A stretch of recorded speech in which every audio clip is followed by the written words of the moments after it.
Hey everyone, ready for a deep dive into some pretty wild election results?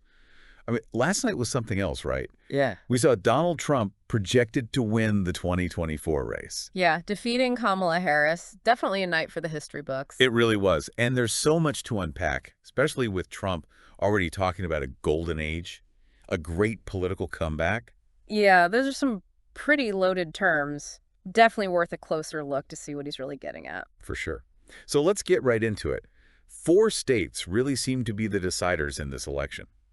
Pennsylvania, Wisconsin, Georgia, and North Carolina all swung in Trump's favor. You always hear about those battleground states, right? Right. And, well, these four are like the textbook definition. It seems like they're always pretty evenly split between the two parties, and they always have the power to really make or break a candidate's Yeah, chances. that's because of the Electoral College, right? Exactly. Winning the popular vote is one thing, but with the Electoral College, it all comes down to winning those specific states. And speaking of winning, Trump gave his victory speech at Mar-a-Lago early Wednesday morning, in front of all his supporters.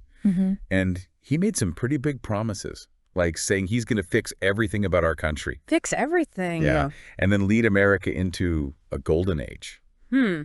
Those are some bold claims, no doubt about it. I mean, what does fixing everything even mean, really?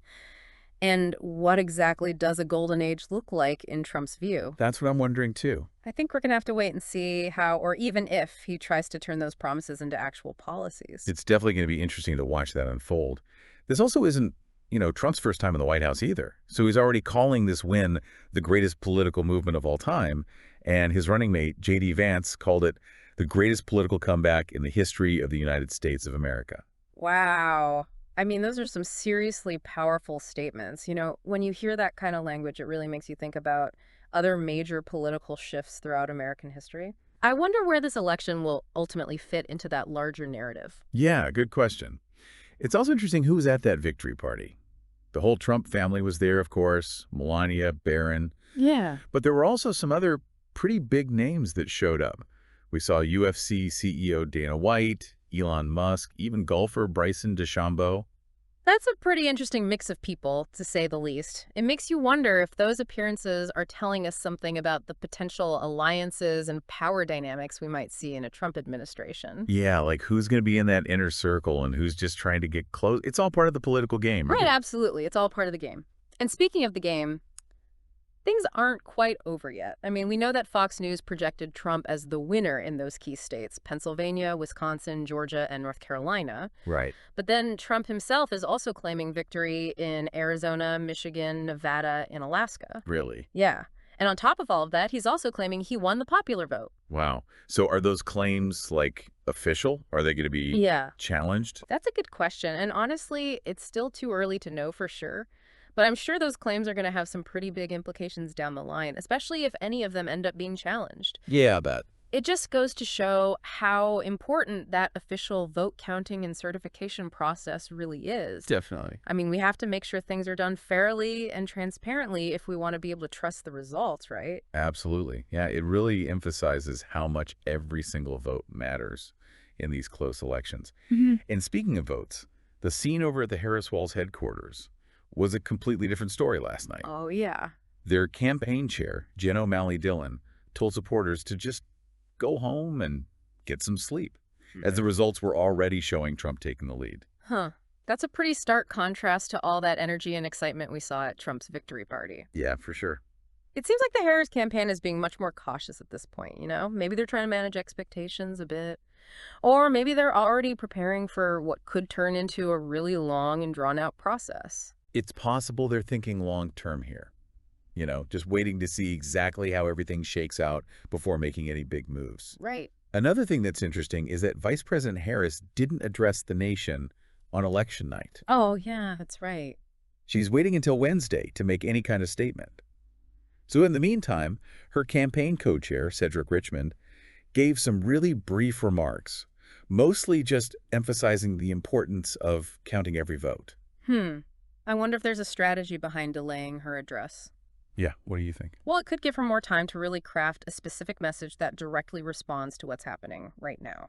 That makes sense. Maybe even outline some kind of plan for how her supporters should move forward.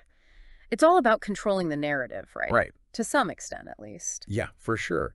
And, that whatever she ends up saying, every single word is going to be analyzed and dissected by Yeah, everyone. absolutely. Every word.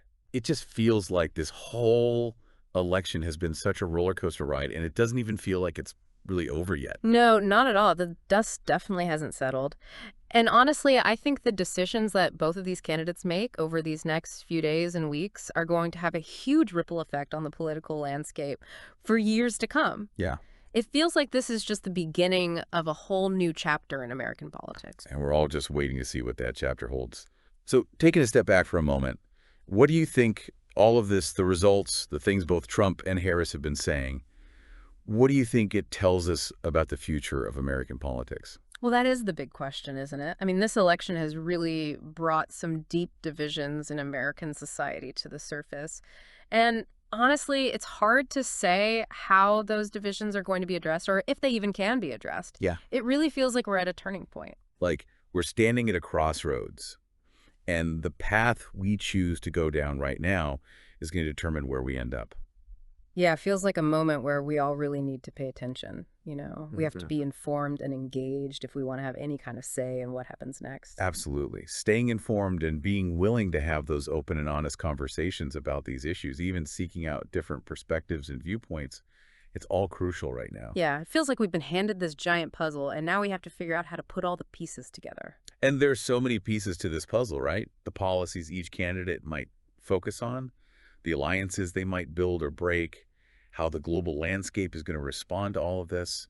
It's all connected in some way.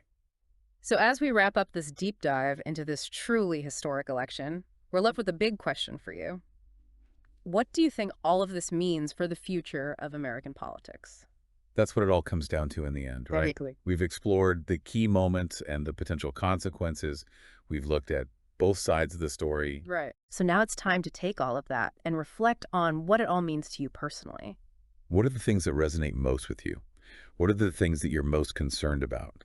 And maybe most importantly, how are you going to stay engaged and informed as this new chapter in American politics begins to unfold?